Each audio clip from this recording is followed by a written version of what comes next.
All right, we're going to make these smaller. I save all of this backing. I do thousands of these, so it adds up pretty quickly. Fold it in half. Fold the legs to the inside. The pretty side is on the outside if you have a texture.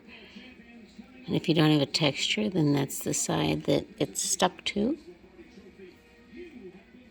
Okay, so I got that. And I'm going to cut it in half, the double side here. Double side on bottom as I'm cutting.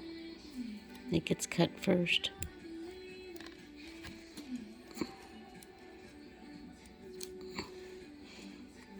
And this is one I had folded before in half. And then the legs to the inside. Just straighten it out.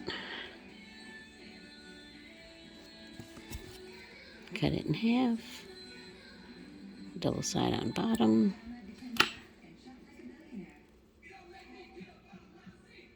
Open the legs of one.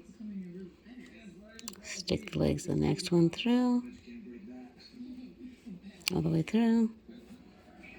You'll have the feet on this one, meeting the crotch on that one. So you'll always have a double end and a single end on the other side. So we're going to go through this double end. Unlike the W, we're going to go this way instead of that way.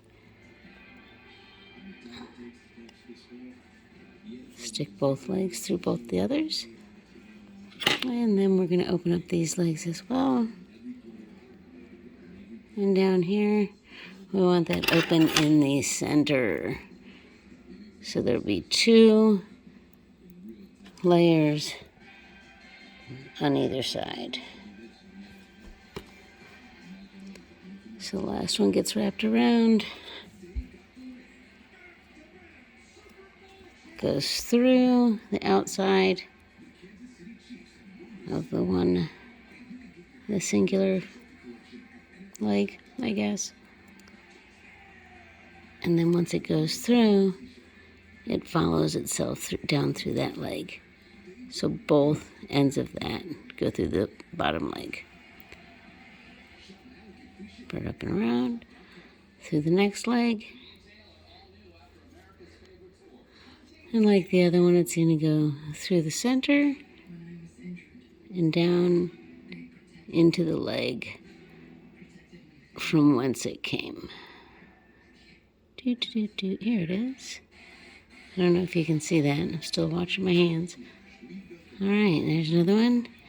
And I just stick the tweezers in here. I squeeze the corners so that they get closer to each other. It makes the maximum possible opening in the square. And you can see, what is this? I don't know, 10 millimeter? It's a pretty big opening.